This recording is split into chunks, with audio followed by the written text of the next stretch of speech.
Muy buenos días, nos presentamos el día de hoy con el Padre Daniel.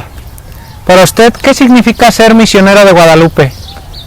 Primeramente tenemos que saber que los Misioneros de Guadalupe es un instituto que fue fundado por los obispos de México para que a través de este instituto mexicanos puedan llevar la palabra de Dios a otros lugares.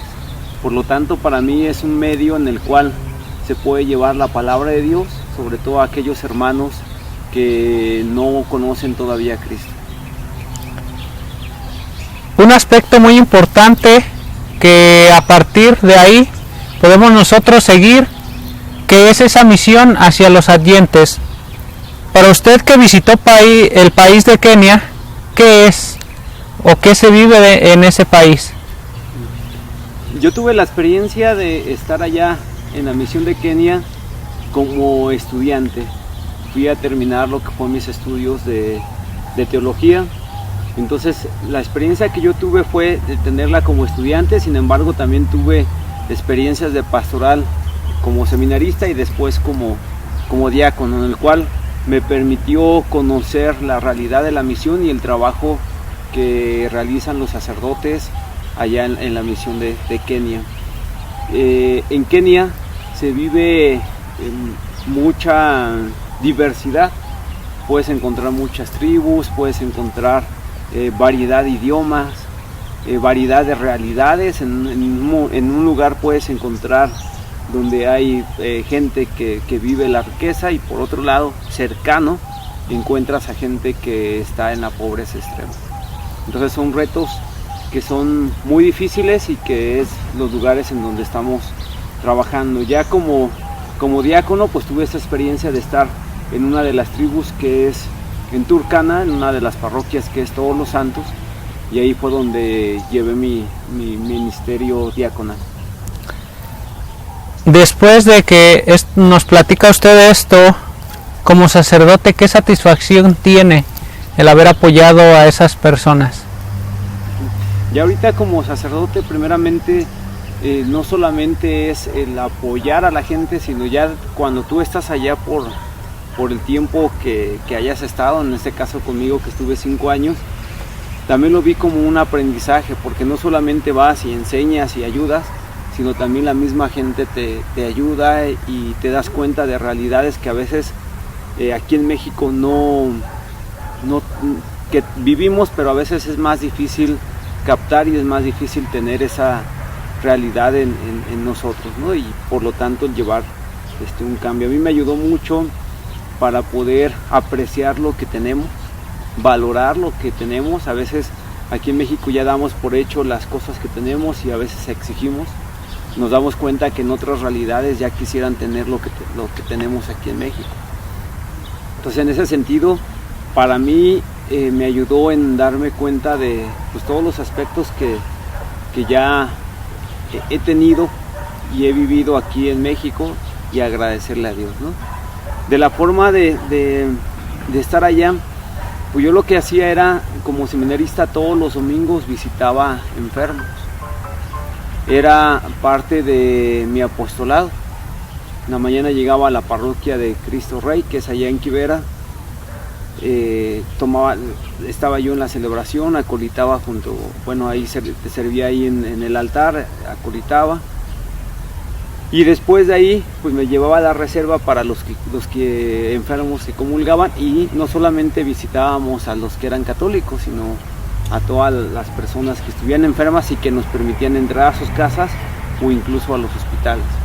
Entonces es una labor muy bonita porque empiezas a ver las realidades y la gente también ve ese aprecio, porque incluso en una ocasión un enfermo me decía: ¿cómo usted que viene de tan lejos ahora me viene a visitar a mí que ni siquiera puedo caminar, ¿no? Entonces yo creo que es en ambas partes. No podemos decir solamente que vamos a ayudar, sino que en una parte, y tampoco decir que solamente nos vamos a servir de allá, no, sino que en ambas partes vamos creciendo como personas, ¿no? Para usted, en este caminar, en este transcurso, ¿qué anécdota se le viene a la mente en ese país? Algo que lo haya a usted sembrado esa chispa para poder volver a decir yo regreso a Kenia? Pues fueron muchas experiencias que tuve allá en Kenia. Yo creo que una de las que más me acuerdo fue que yo visitaba, como te decía, a los enfermos, y ahí fue una de las experiencias fuertes que tuve. Había un hombre que había perdido, bueno, que tenía ya una familia, que tenía ya una casa, pero trabajaba en la construcción, y un día se cayó del edificio donde estaba trabajando, ya no pudo caminar, y prácticamente ahí fue donde su vida cambió, ¿no?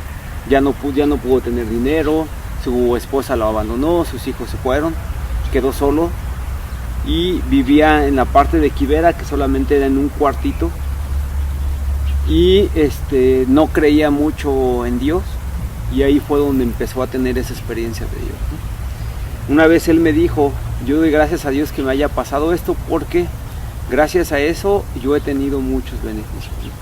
A veces cuando viene esta parte de enfermedad, a veces nos quejamos, a veces decimos, pero ¿por qué a mí me tocó? ¿Por qué yo que estoy haciendo esto? ¿O yo que estoy acercado a la iglesia? Y él no, él decía, le doy gracias a Dios porque estoy así. Y esa parte a mí me sorprendía, ¿no? De cuando llegaba y me decía, es que yo le doy gracias a Dios porque me encuentro así. Él estaba en una silla de ruedas, en una camita, incluso cuando no estaba en la silla, en una camita, y ese era un espacio muy, muy pequeño, ¿no? Siempre que llegaba yo para llevarle la comunión, pues él siempre se encontraba muy alegre, y luego me decía, te estoy esperando. Entonces era ese espíritu de aceptar la realidad que tiene y de no quedarse en reclamar, ¿no? Entonces esa parte a mí me marcó mucho, y él decía, es que hay que darle gracias a Dios por lo que nos ha dado, y no estar anhelando aquello que no sabemos si vamos a tener, o aquello que ya teníamos y estar lamentándonos porque ahora ya no lo tenemos, sino hay que ser felices con la realidad que tenemos. Y eso a mí me ayudó mucho, sobre todo en la cuestión de como yo estaba estudiando, pues también era un momento difícil, porque pues está esta realidad en la que a veces sientes que no vas respondiendo, a veces como allá es otro idioma, las clases son en otro idioma, en este caso que es inglés, pues te empiezan a pedir cosas, exposiciones y algo que te empieza a estresar, ¿no? El estar lejos de tu familia también. Pero ese tipo de experiencias me decía, bueno, como este hombre que tiene muy pocas cosas, que su salud no la puede hacer, no tiene esa capacidad incluso de caminar, se encuentra alegre y le da gracias a Dios. Yo que tengo la capacidad de poder tener todo esto, ¿por qué no le voy a responder a Dios, ¿no? Y eso también me motivaba a mí para echarle ganas en la misma escuela. Una última pregunta a los jóvenes, a las personas que podrían ver este video, ¿qué les recomendaría para poder discernir esa vocación? Yo creo que lo más importante es el que se acerquen a Dios. No podemos discernir algo que Dios nos está pidiendo si no nos acercamos a Dios.